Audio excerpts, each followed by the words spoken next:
Yo, Internet, welcome to another episode of the Jongravesshow.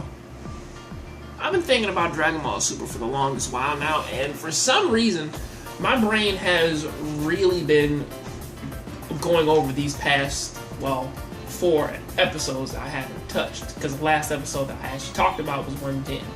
So, I gotta start this off in a very crazy place. So, let me activate my stand powers and go ahead and kind of walk you through what I basically pulled from the past 4 episodes, starting from 111 all the way to 115. So let's get this started. 111.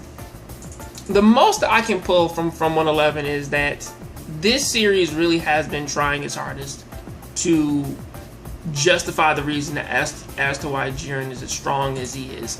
And the only lesson that I pulled from that episode especially is that even though Jiren is strong based on like a fighter caliber of just saying that he's physically stronger because his body's bigger, his muscles are way more loose and everything, and that basically like that he's just a full-on mental fighter to where that he is to the point to where that he doesn't have to really do too much to decimate a person, is that he physically is strong enough, not necessarily to beat time itself, because again, they kind of allude to that Jiren is strong enough to beat time. Well, I wouldn't say beat time. I would say that he's strong enough to basically overpower Hit, in a sense that Hit can only hold that for so long.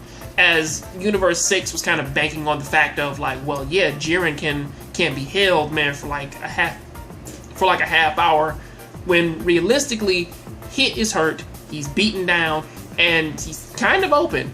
Like, and even if Hit did try, man, to like hit him with like his weird little kinetic milky cannonball, most likely it wouldn't have done nothing to him, as the episode kind of shows, like when he overpowered his latent energy and just crushed the ball in his hand, so that was a big misconception, but that is the heart of that episode. For episode 112, which I believe that was the Kappa episode, the Kappa episode actually kind of put something into perspective for me, and that is a lot of people hate Caulifla and Kale, and not necessarily Kappa, but they do kind of have a problem with him gaining Super Saiyan so fast. But at the same time, you have to realize, and a lot of people, some people have made this conclusion, that Kaba, Kale, and Caulifla are basically Goku, Vegeta, and Gohan in a sense, or every other Saiyan ever, like the new generation of a Super Saiyan that isn't a full one. They kind of just mask that with Broly, but as it stands, it's like you have, in this case, Kaba, the character who dresses and somewhat looks like Vegeta and his brother Trouble, even though technically Vegeta's brother isn't canon, or I forget his brother's name. I think it is Trouble. But either way, that character looks like Vegeta to a certain extent, and he was the first person, same way Vegeta did all the way back in the 9 Mikasagi. He was the first person to actually bring up Super Saiyan, because he went back to his universe talking about Super Saiyans. The difference is though is that he did it first. However, what hasn't changed in this history is that Caulifla did it better, with actually better results than what he did. And when posed with a problem, in this case the whole Kale thing of her being better than both of them, in which that this is what Gohan was, and also to a certain extent Broly, of course, is that like the first character to go Super Saiyan 2 to stop that was Goku, of course, and basically Vegeta kind of fell into the wayside as everybody just wanted him to slowly catch up, and of course Vegeta's doing that, but also on top of that too is like Kaba had to struggle for that. So episode 112 is a full-on critique on the Goku versus Vegeta thing, of that Goku will always be better than Vegeta. No matter how many people like him, no matter how many people want Vegeta to have Ultra Instinct, Goku will always be better. Case in point, that. You fans can go out there and say, well, yeah, he doesn't need Super Saiyan 3. He doesn't need Kaioken. You keep saying that, and those basically keep showing, man, as like characteristic differences between the two. So, let it go. Even though it's sad that Conflict did get kicked out of the ring, but, you know.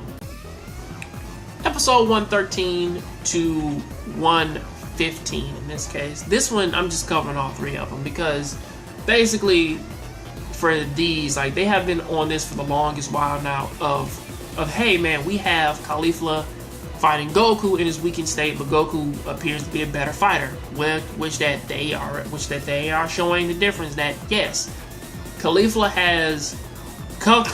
and Kale, like, when they're trying to do their street fighting thing, it works against Goku because, again, he's at a weakened state, and also he's too lax and he's letting him do stuff. So that's kind of where that's going. But also on top of that too, it also shows that even though Goku's weak, that basically he had to be weakened so that they can fight them, you know.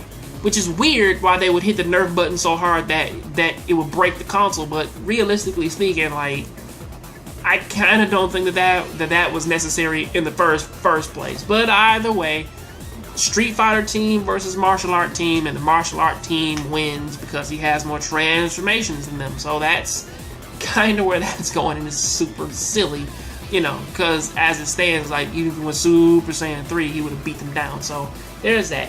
And then they shoehorn in the whole thing of, hey, everybody, Potara time, you know. So the only interesting question that did come up was 17 and 18 fusing together. So that would have been wonderful. But I don't think that should happen though, because, you know, because again, we don't really necessarily know how that would work, you know, especially since that, I mean, then again, we're talking about two characters who basically haven't had their real names said in the series, like, since, you know, Daizenshuu Comics, like, basically revealed that. So, you know, but that's kind of where that's going with the Potara time. And it's really funny how, like, that they kind of just negated the entirety of that because of one little thing, and it's called Super Saiyan Blue with Kaioken, and the entire thing kind of just went downhill from there, which actually kind of solidifies like that their characters really ain't worth a damn, because again, if he was really trying, like, they wouldn't have done anything to stop him. But we need our lead in to fucking Ultra Instinct. So, hey, kick Goku in the head, turn him into a damn Psyduck, and have him initiate, man, like, his super mode so that, like, they can't touch him anymore. This is literally a ass pull right out of early Pokemon. Fuck. I like Dragon Ball Super. I really do. Series, alright. I haven't reviewed it in so long, but realistically speaking, it's getting predictable, and I'm saying that even without the spoilers coming out. So you know where that shit's going. Especially since they're like, well, yeah, man, like, one other universe is going to be destroyed. We already know people don't give a fuck about Universe 4. They don't give a fuck about Universe 3. Alright, the only 3 universes that even matter anymore is Universe 6, 7, and 2. Well, not even 2. Like, 2, 3, and 4 can fuck right off. No, wait. 11, 6, and 7 are the only ones that matter. 11 because Jiren and Toppo are there. 7 because that's where we know our characters from, and 6 because of the parallel universe. However, people are still speculating that Universe 6 might win, but at this point, who cares? Every universe is going to come back anyway. The most interesting thing that they can do now is merge every universe verse together, or merge the copies with the real ones, so that at the very least every universe has 2 gods of destruction, 2 angels, and all this whole parallel shit can kind of go away, you know. However, I would wonder how a universe run with Law, Order, and fucking Power Ranger shit can mix with a world, man, filled with Sailor Moon shit.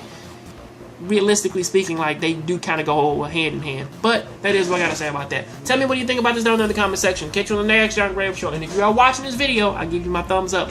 So yeah, please like the video, all that rest of the other bullshit. You can share it, you can hate it, you can love it. I don't give a damn. But hey, just watch the video to the end. That's all I ask. I'm out.